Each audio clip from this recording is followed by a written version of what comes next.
so you need to fix it. Said, Things I've only just realised. well, you sent me this email, so it's your mistake, so you need to fix it. Says the Karen who booked using an online travel agent. Karens and online travel agents name a more iconic combo. Want to know what's worse than a Karen? 3 Karens, all backing up the stupid claims of the others because apparently nobody who uses an online travel agent has any idea how they work despite signing a contract and giving them your credit card information. It's 10:40 p.m. I was busy all night, ready to go home, and in walk 3 women.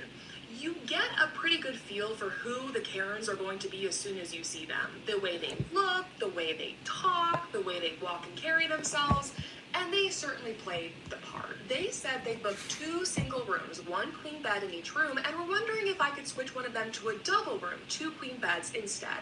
My first red flag is that they're telling me they booked 2 single rooms. Those are the first rooms we sell out of. I said, are you sure you booked at this hotel? We've been sold out of those rooms the entire day. Ringleader Karen was offended that I even suggest she made a mistake and said, no, I booked at this hotel and I booked 2 of those rooms.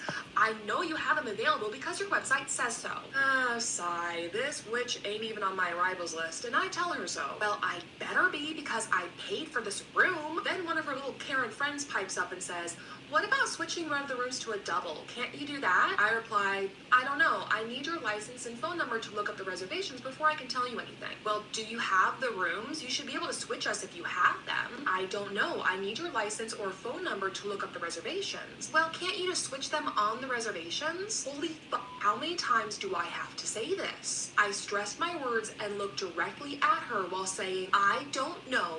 I can't tell you anything if I don't have your reservation pulled up in front of me. I need your license and phone number to look it up. She huffed and exchanged looks with her friends before pulling out her phone and showing me the itinerary number from the third-party site. Good grief. I can't use a third-party itinerary number to look up your reservation. Did you put a phone number on these reservations? Yes. My credit card information is on there, so obviously my phone number is too. Not connected, but okay. She finally gives me her phone number, and I searched for her reservations, and sure enough, there they are. 2 single rooms for July 10th to the 11th. It's June. Well, you sent me this email, so it's...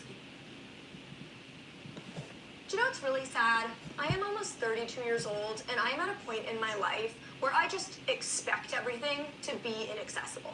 My expectation when I call an Uber is that I'll have to fight for my right to bring my service dog. When I go to a restaurant, I expect that they will not have a Braille menu and I'll have to have somebody read it to me. When I go to the gym, I expect that the gym equipment has no accessibility features and somebody will have to help me access everything. When I go watch a movie, my expectation is I will not see anybody like me represented in that movie. That is my expectation. So when something is accessible or inclusive, I am shocked. I am elated. It is so exciting to me, and that is sad. I cannot wait to live in a universe where my expectation is that it's accessible, and I'm upset and frustrated when it isn't. And if this is not your reality, and this is completely unrelatable to you, I just want you to sit with that and think about it. And be grateful that you've never had to think about how you're going to make something accessible because nobody else cared to do it for you. But I want you to ask yourself, what can you do? What small thing can you do to help make a change for other people? Because whether you want to acknowledge it or not, you and your loved ones are just one accident or one illness away from disability being your reality too. Do you know what? Hi, welcome in. May I start you off with something to drink? Yeah, old-fashioned, please. Yeah, easy enough. I'll be right back. Okay, here is your old-fashioned, and why is it suddenly so dark over here? Yeah, it's better this way, right? Okay, not really an answer to my question, but we do have a few specials this evening. Soup today is going to be a cream of mushroom. We also have a chicken parmesan and... What's that? What? Yeah, that. Just, sitting on the table right in front of you. What are you... Oh, this? Yes, the whole ass light bulb on your table. Did that fall out of the light above you? No, it didn't fall. I took it out. You took it out. I just stood on the booth and I took it out. You have deceptively low ceilings.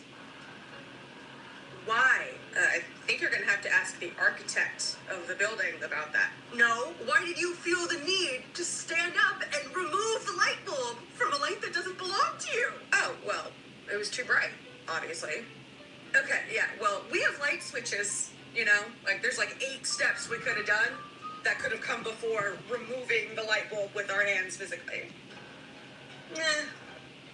Okay, I actually have more questions than answers now. Do you like regularly pull the light bulbs out of like fixtures in public places? Sometimes. Okay, so this is actually super crazy, but suddenly I like can't read this menu very well. Is the font smaller? No, the room is just darker now. Okay, well I'm gonna need to turn on my phone flashlight if I have any hope of reading this menu.